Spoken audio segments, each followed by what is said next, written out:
जय हिंद। देखिए, छत्तीसगढ़ जो मध्य प्रदेश से टूटकर अलग हुआ, तो छत्तीसगढ़ का जो निचला एरिया है इसमें 4 प्रमुख जिले सुकमा, दंतेवाड़ा, जगदलपुर और कांकेर, ये जिले को मिला के बस्तर डिवीजन बनता है। यहाँ पहाड़ी एरिया है, दंडकारण्य पहाड़ियाँ हैं सब यहाँ पे, और बहुत ही घने जंगल है। इन घने जंगलों में अप्रैल से जून का महीना जो पतझड़ का महीना होता है, तो इसमें पेड़ पौधों की पत्तियाँ गिर जाती हैं, जिससे हमारे CRPF, कोबरा कमांडो जो आगे डिस्ट्रिक्ट फोर्स है, उनकी मूवमेंट पर नक्सली नज़र रख सकते हैं और उन्हीं पर अचानक हमले करते हैं। इस बार भी ऐसा ही हुआ। हमेशा से पतझड़ के मौसम में उनके हमले बढ़ जाते हैं और इसमें 22 जवान शहीद हो गए, बहुत जख्मी हो गए थे। ऐसा हुआ था एक्चुअली 20 मार्च से ही हमारे CRPF के कमांडो, कोबरा कमांडो जो वहाँ के डिस्ट्रिक्ट पुलिस है, उन लोग का एक संयुक्त जो ऑपरेशन चल रहा था वो 20 मार्च से ही चल रहा था। इसी में हमारे सैनिक जाते थे। एक्चुअली होता क्या है कि हमारे जो सैनिक होते हैं या कोबरा कमांडो, वो अटैक कब करते हैं सब, जब उन्हें सूचना मिलती है अपने मुखबिरों के द्वारा, या फिर वो रेडियो जो कम्युनिकेशन होता है उन्हें इंटरसेप्ट कर लेते हैं। तो रेडियो पे ही नक्सली भी बात करते हैं, ये लोग भी बात करते हैं, कभी कभी इंटरसेप्ट कर लेते हैं, तो उनकी सूचना मिल जाती है। तो हमारे कमांडो जो उन पर गए थे छापा मारने, बट वहाँ कोई मिला नहीं। तो लौटने के वक्त में इन लोग को ड्रोन जो थे, इनका जो ड्रोन होता है भारतीय, जो भारत के पास कोई भी ड्रोन अभी हमलावर ड्रोन नहीं है। हमलावर ड्रोन की अभी डीलिंग हो रही है, हो जाएगा तब होगा। तो उस पर इन लोग को खबर आने लगा कि भाई नक्सली इन्हें चारों ओर से घेर रहे हैं। वो यू शेप में इन्हें घेर रहे थे नक्सली, इन्हें चारों दिशा से। तो हमारे जो कमांडोज थे वो फंसते जा रहे थे सब। इन्हीं में से अचानक जब हो गया तो इन्होंने अम्बुश लगा दिया। अम्बुश क्या होता है? टेक्निकल वर्ड होता है। जिस तरह से किसी जगह पे जासूसी करने को फौज में टेक्निकल भाषा में पेट्रोलिंग करते हैं, उसी तरह अचानक हमला करने को अम्बुश कहते हैं। और यह हमला बहुत खतरनाक था। इसमें 2 खतरनाक हथियारों का यूज किया गया। आरपीजी होता है, रॉकेट प्रोपेल्ड ग्रेनेड होता है, और अंडर ग्रेनेड लॉन्चर होता है। वो इनडायरेक्ट फायर करते हैं। इन्हें फायर करना भी आसान होता है। पहले क्या था, इनका रेंज 400 मीटर है, तो 400 मीटर गोली से अगर गोली मारेंगे तो 400 मीटर जो निशाने पे आएगा वही लगेगा। बट ये जहां जाता है 400 मीटर तो वहां जाता है, उसके बाद ब्लास्ट करता है। तो 11 मीटर के दायरे में तो जो रहेगा वो डायरेक्ट हिट करेगा। उसके बाद भी इसके स्प्लेंडर यानी इसके जो बाहर के छर्रे होते हैं उससे जख्मी हो जाता है कई सैनिक। तो इसका प्रयोग किया गया, यही सबसे ज्यादा घातक पहुंचाया इस हमले में। इस अम्बुश में हमारे कमांडो जो थे वो घिर गए थे, और जो रीइंफोर्समेंट था यानी जो इनके मदद के लिए जो फौज बुलानी थी, वो उनको भी पूरी एक्यूरेट लोकेशन नहीं पता चल पा रही थी। तो रीइंफोर्समेंट भी बहुत देर से पहुंची, और इसमें सबसे ज्यादा घातक हो गया कि हमारा जो रीइंफोर्समेंट था ये तो लेट से पहुंचा ही। इनके पास कोई छुपने के लिए बख्तरबंद इस तरह की गाड़ियां भी नहीं थी। हालांकि जंगलों में हर जगह इन गाड़ियों को ले भी नहीं जाया जा सकता है। और सबसे बड़ा जो दिक्कत हो गया वो हेलीकॉप्टर आई 8 घंटे बाद। अब सोचिए, CRPF के पास अपनी हेलीकॉप्टर नहीं है, उन्हें एयरफोर्स से लेना है। तो एयरफोर्स से लेने में काफ़ी ज़्यादा पेपर वर्क करना पड़ता है। तो ये लोग कह रहे थे कम से कम हेलीकॉप्टर उड़ा भी देंगे ना, नक्सलियों के ऊपर एक मनोवैज्ञानिक दबाव बन जाता है कि हेलीकॉप्टर आ रहा है। तो CRPF को खुद सरकार को एक्स्ट्रा हेलीकॉप्टर देने चाहिए, जो पर्सनली CRPF के कमांडोज के लिए हो सकता है। जब चुनाव में इतने हेलीकॉप्टर घूमते हैं तो इनके लिए नहीं हो सकता यहाँ पे। तो हेलीकॉप्टर भी बहुत देरी से पहुँचा था, तो इस वजह से उनकी क्षति ज़्यादा हो गई। हालांकि हमारे कोबरा कमांडो बहुत ही वेल ट्रेंड थे, वरना ये क्षति और भी ज़्यादा जा सकती थी। जब हमारे जवान कुछ शहीद हो गए और जो जख्मी हो गए थे, तो ये नक्सली क्या करते थे, उनका हथियार लूट लेते हैं। अक्सर ऐसा देखा जाता है कि जो हमारे जवान शहीद होते हैं उनकी बॉडी में ये लोग प्रेशर बम रख देते हैं नीचे, ताकि अगर उनकी बॉडी को कोई हटाएगा तो बम फट जाता है। इसलिए डायरेक्टली हटा भी नहीं सकते हैं लोग, तो इसके लिए बम निरोधक दस्ते को बुलाया जाता है। जितने भी नक्सलाइट थे हमारे शहीदों के हथियार छीन के लेकर भाग गए, क्योंकि उनके पास जो था बहुत ही मॉडर्न हथियार था। तो इन हथियारों को वो लोग छीन के लेकर भाग गए थे। बहुत सारे हमारे जो जवान जो बचे हुए हैं उन्होंने बताया कि जब वो बॉडी को, अपने साथी के बॉडी शरीर को नहीं ले जा पाए, तो वो लोग जानबूझ के हथियार लेके भाग गए ताकि नक्सलाइट उन हथियारों को ना छीन पाए सब। नक्सलाइटों ने हमारे फौजी पे, जो हमारे CRPF के कमांडो, उनका बुलेट प्रूफ जैकेट निकाल लिया, उनके जूते निकाल लिए थे सब, उनका हेलमेट सब लेके भाग गए सब, ताकि वो नेक्स्ट हमले में काम आ सके सब उन लोगों के। ऐसा CRPF के मतलब वहाँ के लोगों का कहना है कि इतना हथियार ले गए हैं सब कि वो इतने बड़े बड़े और 4-5 हमले को अंजाम दे सकते हैं इन्हीं लूटे हुए हथियारों के दम पर। इस घटना से सीख लेते हुए हमें यह करना चाहिए कि जो भी नक्सली ऑपरेशन में जा रहे हैं हथियार, उन हथियारों के अंदर GPS सेटिंग को लगा के रखना चाहिए, ताकि अगर नक्सली उन हथियारों को लूट के लेके जाते भी हैं तो उनमें एक बात का खतरा रहे कि हम ट्रेस हो रहे हैं। इससे हम अपने हथियार को भी रिकवर कर सकते हैं और साथ ही साथ उन नक्सली जो भाग रहे हैं उनके लोकेशन को भी ट्रेस कर सकते हैं। अमेरिका अपने हथियारों को बचाने के लिए, आतंकवादी जब अफगानिस्तान में मारते थे तो उसमें सेल्फ ब्लास्ट एक डिवाइस लगाता था कि अमेरिका जब चाहे तो अपने हथियारों को ब्लास्ट कर सकता था। उसमें एक रिमोट सिस्टम देता था तो लोकेशन भी ट्रेस हो जाती थी और हथियार भी ब्लास्ट हो जाते थे। तो इस सिस्टम को तो खास करके नक्सल क्षेत्र में लागू करना ही चाहिए। नक्सलियों के आय का जो मुख्य स्रोत है वो लेवी है, यानी चुंगी यानी टैक्स लेते हैं।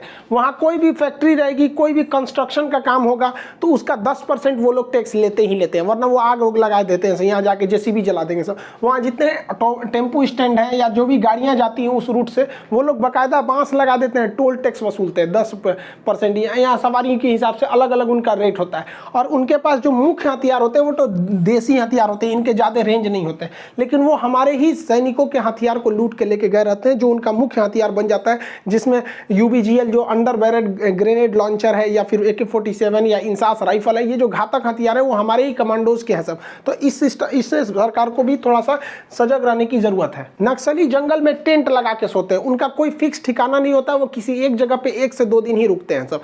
कहीं पे भी वो जंगल में चलते रहते हैं, जहाँ पे उनका सुटेबल जगह लगा वहाँ वो टेंट लगाते हैं और वहाँ पे वो लोग खाना बनाना चालू करते हैं। उनमें कुछ खाना बनाते हैं तो कुछ वहीं पे पहरेदारी देने का काम करते हैं। तो कुछ वहाँ के जो नक्सलाइट होते हैं वो अगल बगल के गाँव के एरिया में जाते हैं, ज़रूरत का सामान ले आते हैं या फिर उन्हें जाके जो अपनी बातों को कहना होता है कहते हैं। हर नक्सलाइट के पीठ पे एक बैग रहता है जिसमें उनके ज़रूरत के सामान होते हैं, फर्स्ट एड बॉक्स होता है, कुछ अपने ज़रूरत के सामान होते हैं, हथियार होता है, मैगजीन की गोलियाँ होती है। ये गोलियों का हिसाब बहुत सटीक रखते हैं ये लोग। इनकी ट्रेनिंग जो होती है वो मतलब नकली गोली पर और गुब्बारों को मार के करते हैं ये लोग ट्रेनिंग। इनकी गोलियों का हिसाब इतना होता है कि एक नक्सलाइट पकड़ा गया था तो उसने बताया था, गिनती के बताया था, मैंने इतनी गोलियां यहाँ चलाई थी, मतलब उसे अपनी गोलियों का भी हिसाब मुझे नहीं याद है, क्योंकि इनके पास तो कोई गोली बनाने का कारखाना है नहीं, इन्हें गोलियां इधर उधर से मिल जाती हैं, इसलिए गोली का हिसाब बहुत सटीक रखते हैं ये लोग। छत्तीसगढ़ में सबसे दुर्दांत नक्सली के नाम से जाना जाता है हिडमा।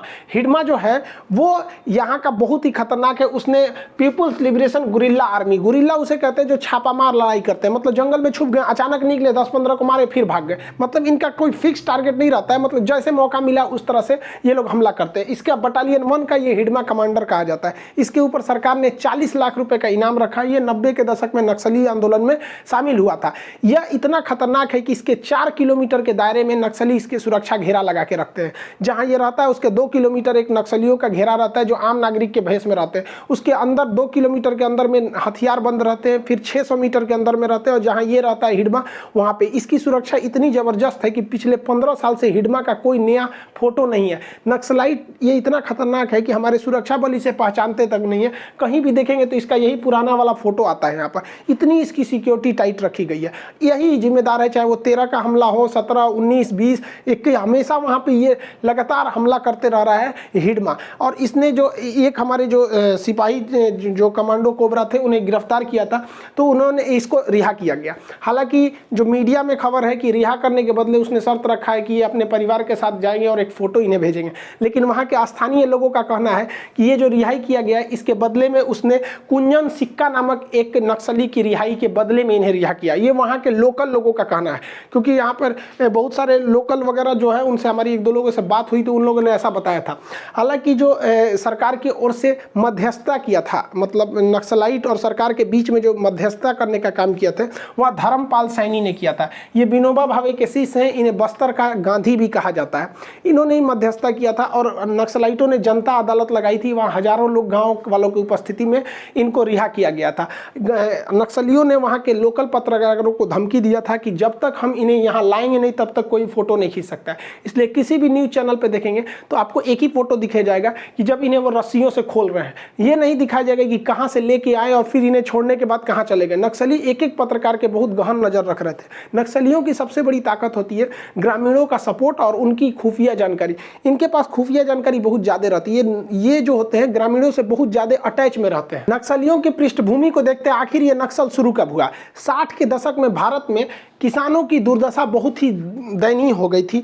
भारत में जो बाल मजदूर हैं, बेरोजगारी की समस्या अपने चरम सीमा पर थी और इसी सब के बीच में जो कॉन्ट्रैक्टर थे वो गरीब मजदूरों पे बहुत ज़्यादा अत्याचार करते थे। इसी सिलसिले में 2 प्रमुख कम्युनिस्ट विचारधारा के, कम्युनिस्ट पार्टी के 2 प्रमुख नेता थे, कानू सन्याल और चारू मजुमदार। इन लोगों ने 1967 में इस आंदोलन को उग्र रूप दे दिया और जैसे इन लोगों ने उग्र रूप दिया ये बहुत विकराल रूप लेता गया और ये दार्जिलिंग, पश्चिम बंगाल के दार्जिलिंग जिला है, उस दार्जिलिंग जिला में एक गांव है नक्सलबाड़ी, वहां से यह उग्र आंदोलन चालू हुआ था। यह आंदोलन केवल और केवल भ्रष्टाचार के खिलाफ था, भारत में जो असमानता हो रही थी उसके खिलाफ था।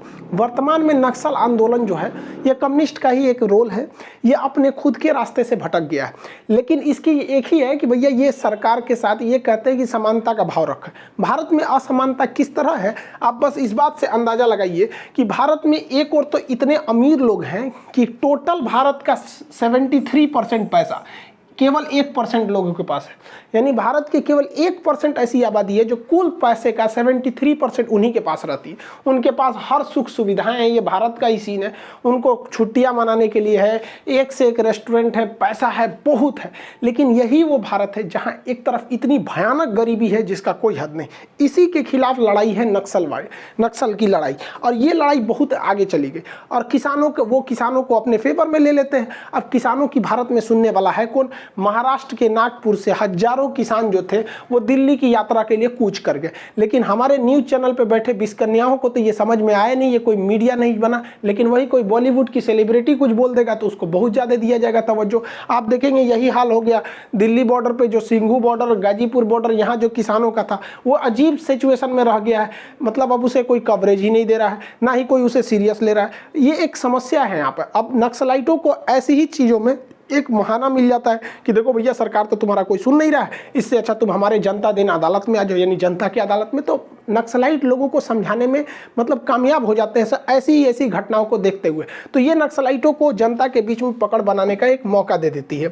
हालांकि ऐसा नहीं है कि नक्सलाइटों के खिलाफ सरकार ने कुछ कदम नहीं उठाए हैं। जो भी सरकार है पिछले से लेकर अभी तक में कुछ ना कुछ कदम अच्छे उठाए ही हैं। 2008 की बात करेंगे तो भारत में 233 जिले थे जो नक्सल प्रभावित थे। वर्तमान में समय में लगभग 90 जिले हैं जो नक्सल प्रभावित हैं, यानी टोटल 11 राज्य के 90 जिले नक्सल प्रभावित हैं। तो इसमें एक अच्छी बात यह है कि नक्सलाइटों की संख्या घट भी रही है, लेकिन कुछ गलत बात यह है कि कुछ ऐसे भी जिले हैं जहां पहले नक्सल समस्या नहीं थी, अब वहां भी नक्सलों को देखा जा रहा है। इसमें मुख्य रूप से जो जिले राज्य आते हैं पश्चिम बंगाल, झारखंड, बिहार, उड़ीसा, छत्तीसगढ़, ये मुख्य रूप से प्रभावित है। इसके अलावा भी टोटल 11 राज्य हैं यहाँ पर जहाँ जहाँ नक्सली होते हैं उस एरिया को रेड कॉरिडोर के नाम से जाना जाता है।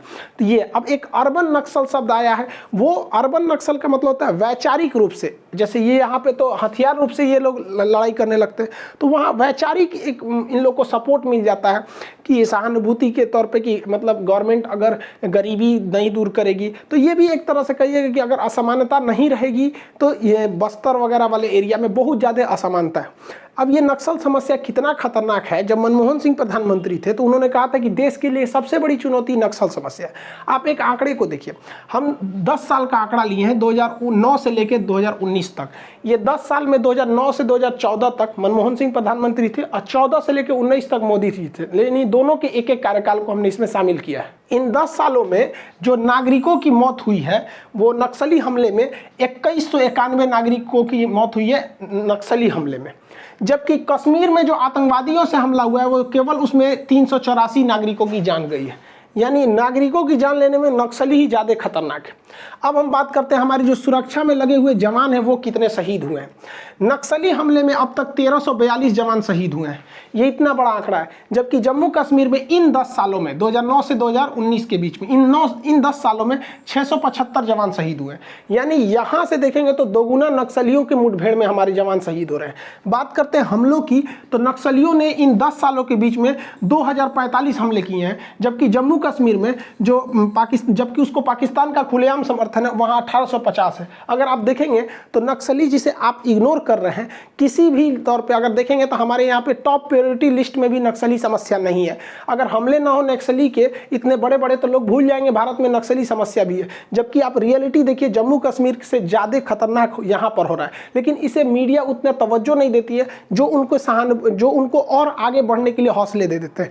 ये नक्सली हमला बंगाल चुनाव में कहीं ना कहीं धूमिल पड़ता दिख रहा है। हमारे ओर से भी कुछ गलतियां हुई थी जो कि नक्सली हमलों को बढ़ावा दे दिया। 2005 से पहले नक्सली बहुत ज़्यादा हमला नहीं करते थे, लेकिन 2005 में महेंद्र कर्मा नामक एक नेता थे। ये पहले बीजेपी में थे, फिर आके कांग्रेस में आ गए, कांग्रेस में भी ये बहुत बड़े पद पर भी थे।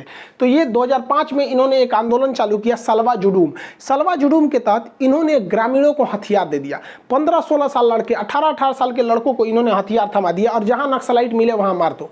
अब आप बताओ भाई, अगर आप 18 से 20 साल के लड़कों को हथियार दे दो तो नक्सलाइट को ज़्यादा मारेंगे कि अपनी पुरानी रंजिश निकालने लगेंगे? तो ऐसा कई बार देखा गया कि ये नक्सलाइटों को तो मारते थे, नो डाउट ये बात सही है कि सलवा जुडूम में बहुत सारे नक्सलियों को भी मारा गया, लेकिन ये लोग अपनी पुरानी रंजिश में किसी से दुश्मनी है उसे जाके मार दिए।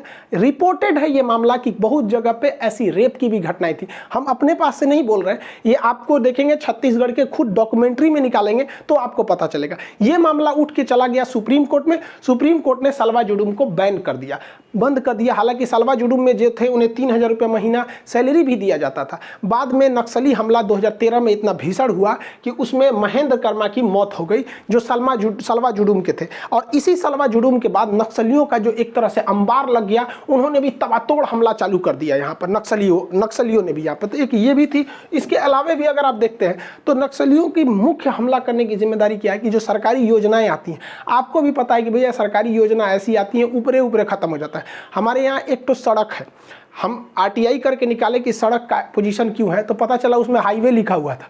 मतलब ऐसा सड़क है कि 2 गाड़ी आमने सामने आ जाती है तो एक को रुकना पड़ता है तब क्रॉस करती है। अब पेपर वर्क पे वह हाईवे है। इतना खतरनाक करप्शन होता है। तो सरकारी योजनाओं में दो धांधली होती है। आदिवासी तो अपने उतना पढ़े लिखे नहीं होते हैं, वो पौराणिक मतलब मान्यताओं को अभी भी लेकर है, तो उनका जो शोषण होता है ये दिखाते हैं नक्सली उन लोगों के लिए। जो ठेकेदार होते हैं उल्टा सीधा सड़क बना देते हैं इनके खिलाफ। मीडिया इसमें नक्सलियों के लिए भी हो जाती है। मीडिया अपनी टीआरपी बढ़ाने के लिए, अपने को दिखाने के लिए, जब भी कभी कमांडो ऑपरेशन होता है या कुछ होता है तो मीडिया बढ़ चढ़ के दिखाने लगती है, ये देखिए हमारे कमांडो जा रहे हैं, इसका मतलब कोई बड़ा कार्रवाई होने वाला है। इसी में वो लोग भाग जाते हैं। वहाँ पर पत्रकारों को, वहाँ पर लोकल पत्रकार भी इसमें बहुत गलत भूमिका निभाते हैं, सब हमारी सूचनाओं को लीक करने के लिए यहाँ पर। और जो भारत में करप्शन है, अगर केंद्र सरकार नक्सलियों को के प्रभाव से छुड़ाने के लिए आदिवासी इलाका में अगर स्कूल बनाती है तो साले सब ऐसा स्कूल बनाएंगे, सब ठेकेदार सबकी 2 महीना में गिर जाएगा स्कूल वहाँ पर। तो करप्शन लेवल जानबे करते हैं हम लोग। करप्शन को ख़त्म करने में हम लोग 86 रैंकिंग पर है। हद है भैया करप्शन हम लोग के यहाँ पे। हर चीज़ में भैया हमारे यहाँ पॉलिटिक्स। ये सरकार कहेगी कि हमारे यहाँ कम हमले हुए, ये कहेगी हमारे यहाँ कम हमले हुए। इतना भयानक इंडिया में पॉलिटिक्स है कि हम अभी आपको जो बता रहे थे इसमें हमने दोनों सरकार को शामिल किया था।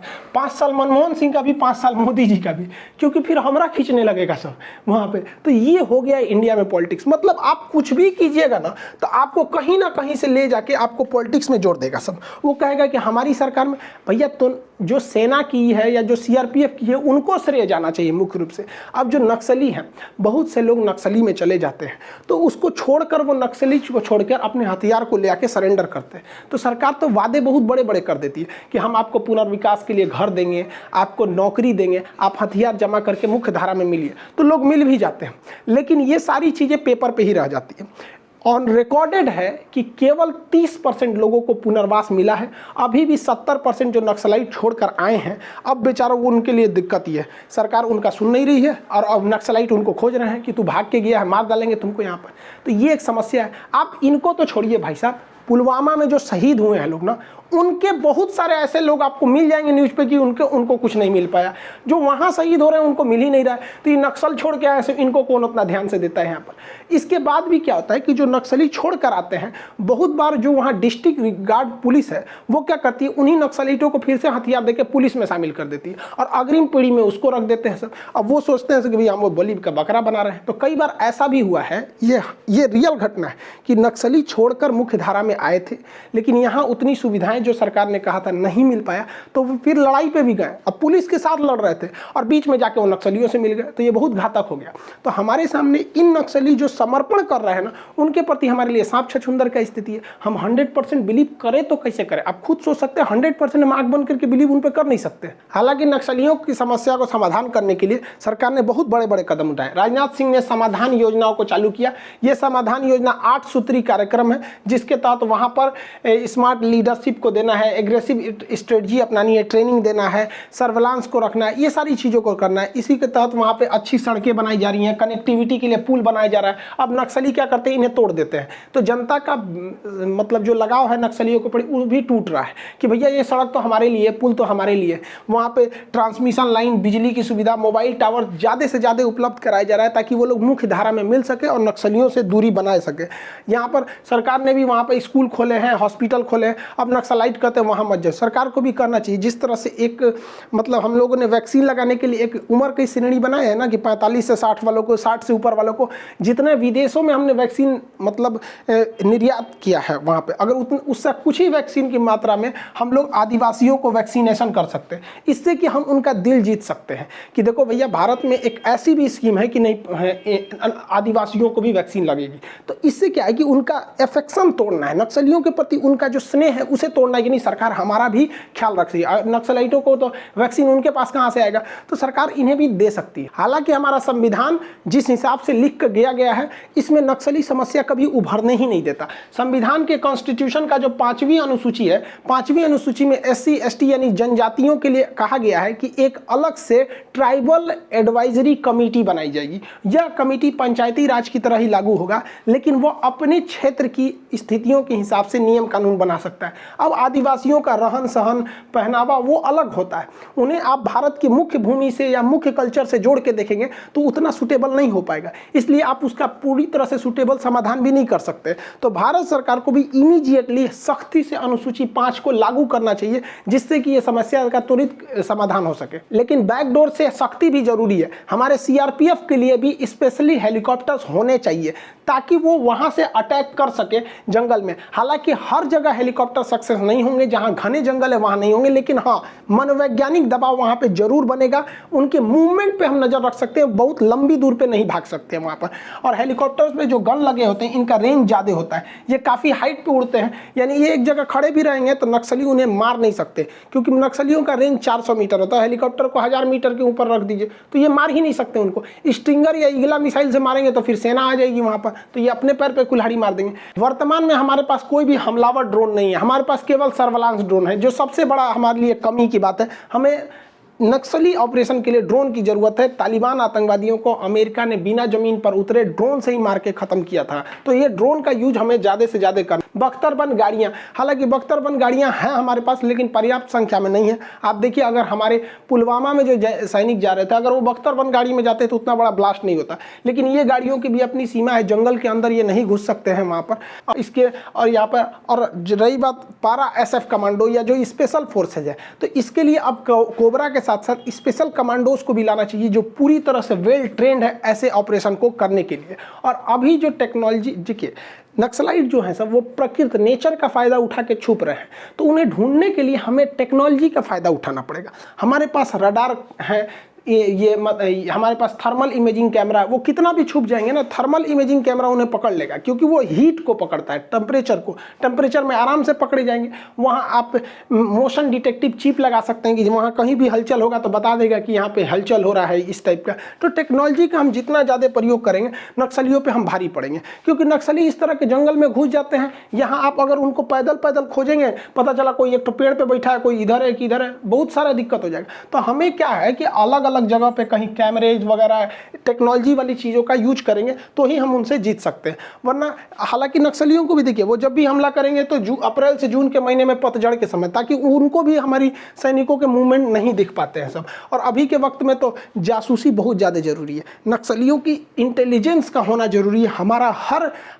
हमारे खुद के जवान नक्सलियों में होने चाहिए जो उनके हर एक चीज़ों की सूचना दे सके। तो इस तरह की हमारे पास अगर रहेगा, और ऊपर से सैटेलाइट निगरानी, आजकल सैटेलाइट बहुत एडवांस आ गए हैं, वो जमीन के अंदर क्या है ये पता कर ले रहे हैं, तो ससुरा जंगल में कौन छुपा है ये कैसे नहीं पता चल पाएगा। देखिए दरअसल नक्सलाइट जो है वो कम्युनिस्ट की एक विचारधारा है। जर्मनी के एक फिलोसफर थे कार्ल मार्क्स, इन्होंने तो खुद कभी जीवन में एक गोली नहीं चलाई, लेकिन इनकी लिखी किताब कम्युनिस्ट मैनिफेस्टो ने पूरी दुनिया में गोली चला दी। इन्हीं की विचारधारा को हम कम्युनिस्ट कहते हैं। तो जो मार्क्स की कम्युनिस्ट को मानते हैं उन्हें कहते हैं मार्क्सवादी कम्युनिस्ट। अब रूस में आया एक लेनिन, तो उसने एक अपनी अलग विचारधारा रहा, तो लेनिनिस्ट हो गया।